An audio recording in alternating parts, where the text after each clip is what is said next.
I was watching the Democratic debate last night. Watching what happened in Iowa is great. This is the year of who gives a fuck. This is the year that the Illuminati just doesn't care. They're going balls to the wall. They're losing power. It's not working. The ruling class, they don't need to disguise things the way they used to. Epstein hung himself in the cell. The app's not tabulating votes. What's the app called? It's called Go Fuck Yourself. That's what it's called. It's called the Shadow app. I love it. It's just fun. You have to enjoy it. Now, yes, there's elements of it that should depress you, as it is the crumbling of our civil order to an extent, but you gotta love it. The Shadow app, by acronym, can't tabulate the votes in the Iowa caucus.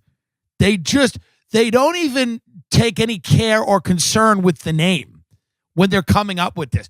When Langley, Virginia sends people out there to go work in tech firms and they come up with these fucking startups. So Whitney Webb's written all about this. This is the future, by the way. This isn't like this is an anomaly. It's not an anomaly. All of these tech firms are getting into voting. How are we going to vote? They're all building election technology, and it's going to be used and manipulated so that it says whatever it wants. I'm telling you right now, they're not going to let Trump happen again. They're going to try not to.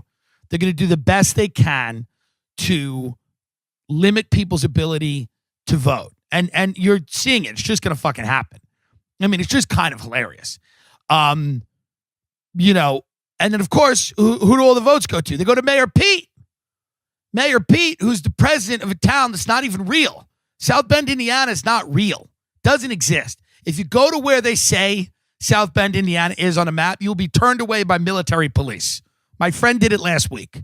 You're turned away by military police. There's a bunch of tents, and there's guys standing outside with guns, but there's no South Bend, Indiana. It doesn't exist. If it exists, it's a city that's built under Washington, D.C. That's it. I'm telling you that right now. And Mayor Pete, who couldn't be more of a CIA shill in that race. He could not be more of, and I love like his quote where it goes, yeah, I had an interview with the CIA. I really botched that. Did you? Did you, Pete? I've only known you for a little while. I think you probably did very well. He's their guy in the race. You could tell. He's coming out there with that strong neoliberal position. He loves war. He's ready to, we got to just keep the economy servicing people that have billions of dollars. This is the establishment position. CIA works for the establishment. All they do essentially is pave the way for billionaires and corporations. That's pretty much what they do. It's what they've done all over the world. It's what they do in America. They're just hired guns. CIA is just hired guns. Okay? They're doing it's not all wet work. It's not all killing people. It's not all knocking people over, although some of it is that. But a lot of it is cultural. It's, who's the guy that we're going to find, that we're going to blackmail, or that, wants it so bad we don't even have to blackmail them. And somebody said something about Mayor Pete once to me, which stuck with me. This was a well-placed person in a pretty, established family that has money. And he said, the real scary guys are the Mayor Petes of the world.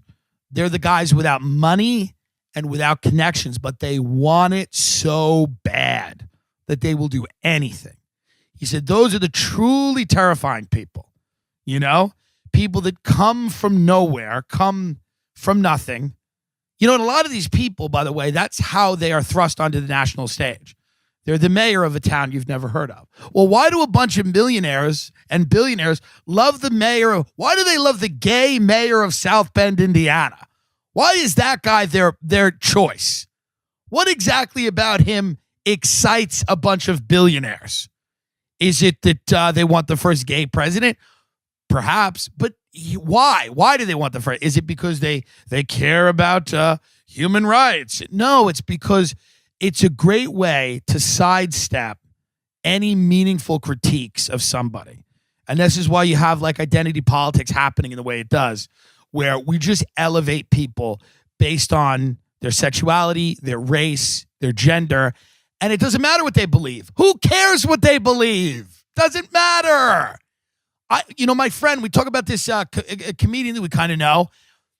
She's like a lesbian. She's Muslim. But, when you see her act, you know what it all comes down to? That she likes hats. That's all it is. She doesn't have a specific, particular perspective. It's that she enjoys hats. She talks about her hat. I like wearing hats. My friend Ryan likes hats. They're the same person. They're essentially the same person. She just happens to be Pakistani and lesbian. It doesn't give you a perspective. But Pete is their man in the race. You can tell. You can feel it. It's your instinct, and you're correct. They didn't think he was going to be the president. They thought Biden would get the nod, or maybe Warren would get the nod. Pete was supposed to be a VP. This is what I think happened. I think Pete was going to be a VP. They want one of their guys in the White House. They want one of them in the White House. If it's not in the Oval, they want somebody. The billionaire cartels, the people that own the corporations, own the land, own the resources, employ the CIA. Those people want a sympathetic ear in that building, whether it's the vice president or the president. And Buttigieg was the guy, clean, a gay guy, married, South Bend, Indiana, Midwest, served in the armed forces. He has the resume, probably turned into a CIA asset when he was overseas, maybe not, who knows. And people don't understand, when you're an asset of the CIA, it doesn't necessarily mean that you're sitting down in Langley, Virginia, taking orders, although you could be. It means that you're on their team and they're going to do everything they can to help you, whether you know it or not. And he's the dude, 100%. He's the guy. Mayor Pete is the guy that they want. And I don't think they figured that Joe Biden was going to implode the way he did, because Biden is completely senile. He has no idea what he's talking about.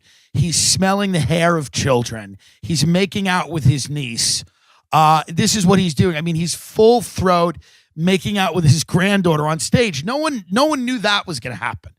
Nobody figured that. They were like, well, he kind of kept this under wraps during the Obama administration. But he's just deep throat fucking open mouth kissing his relatives on stage. He's, massaging people. He's a creepy old guy. I don't think he's a pedophile. I just don't think he knows what's going on anymore. I think he's maybe in the early stages of dementia. I don't know what's happening to him. I just think he's completely falling apart. His senses are crossing. I don't know. I don't know why you're smelling someone's hair on a debate stage. I don't know why you're picking up children and, squeezing them till they pop. Whatever the problem is, nobody anticipated that was going to fucking go as left as it did. Warren's unforced errors are amazing, because you got to realize there's billionaires watching this the way that you watch the Super Bowl. They watch this the way that you watch the Super Bowl, and they go, I can't believe, who is allowing this to happen? This bitch took a DNA test to prove that she was a Native American. It comes back, she's not. Like, no one forced her to do it. No one put a gun in her mouth and forced her to do it. These people, like the guys who own Raytheon and General Dynamics and Boeing, they're all like, what the fuck is this bitch doing? She's throwing the game. And they can't have that. So you got to back a guy like Mayor Pete. Now, Mayor Pete is a cool, cautious, cerebral guy. Hard to put him on the fence. But, spent all his money in Iowa. They wanted a big showing in Iowa. But make no mistake, none of this is an accident. I don't believe that. I don't believe any of this is just happenstance. I think that part of the problem is that people don't yet realize where we're at, because the economy is good and people are largely employed, even though not at jobs that they want. The ruling class in this country is losing power. The people are turning against the government. Really, maybe for the first time since the 1960s, are you seeing movements being built where the aim is to upend the social order. People are tired. Donald Trump was a wrecking ball that people threw at the system. They didn't want Hillary. They didn't want Jeb. They don't want Joe Biden. So if you're a billionaire, what are you to do? You know, you have to find somebody that these people are going to coalesce behind. You have to find an Obama. You have to find somebody who is going to have, you know, the gravitas to keep the fucking train running, because otherwise it gets messy. Trump, it's messy. Sanders, it'll be messy.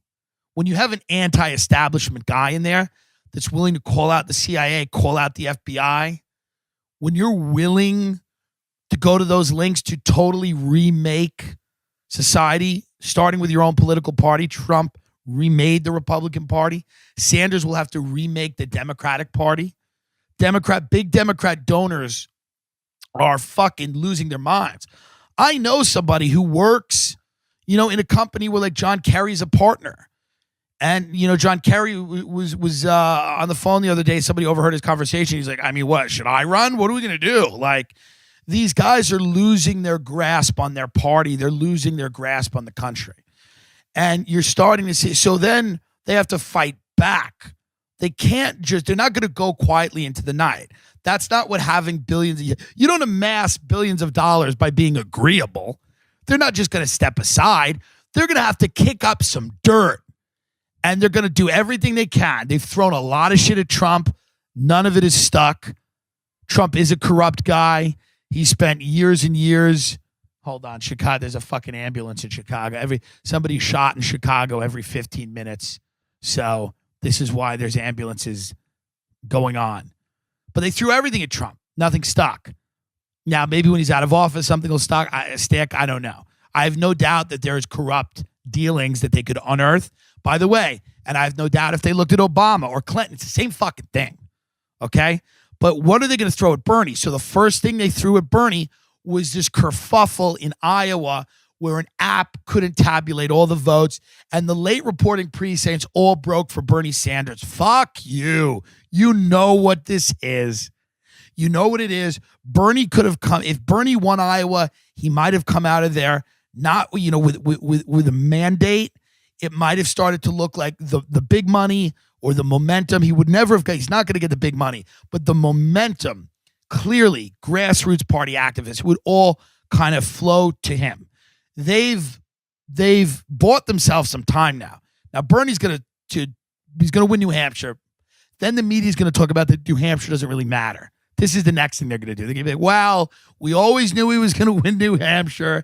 It doesn't really matter. We stole Iowa from him. And they're going to hope that he gets beaten in South Carolina or on Super Tuesday. And they're hoping and praying to God. And if by some miracle he gets the nomination and wins, then they're going to do a version of what they're doing to Trump. He's not going to be allowed to govern with a mandate. He's going to be attacked from all sides.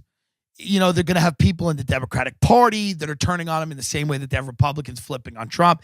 This is just what they're going to do. You might hate Trump. You might hate his politics. You might think he's a destructive force in society. All of that you can think is true. You cannot doubt that from the minute he took office, there's been a coordinated campaign from both the media and the intelligence agencies to discredit this presidency. 100%. And if you think it's just Trump, if you think it's not going to be Bernie, you're out of your mind. They just don't want anybody rocking the boat. And they're going to throw scandals at Bernie.